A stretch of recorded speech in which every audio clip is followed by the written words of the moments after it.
Hello, this is Ari from Current Materials Product Management. We are at Formnext 2025 on the Materials Corner for HP Multijet Fusion Technology.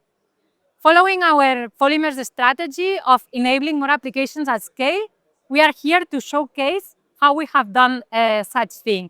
We are seeing our materials portfolio divided into rigid and elastomeric materials, and very important that the recent introductions, Polyamide 12 flame retardant, that has been introduced recently, and this material enables to have flame retardancy with a halogen-free material. And also remember that it has a very high reusability ratio, 60% reusability.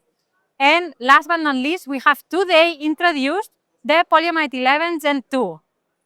Let me show you some of our demo parts for Polyamide 11 Gen 2. So here, key three things you need to remember.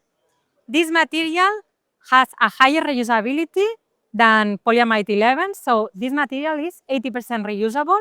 It has higher repeatability of printed parts, and it's the lowest carbon footprint material in our full portfolio of polymers.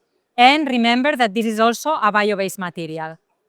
At HP Additive Manufacturing, we are committed to keep on developing new products that brings new applications into the market while reducing cost with our high reusability material portfolio.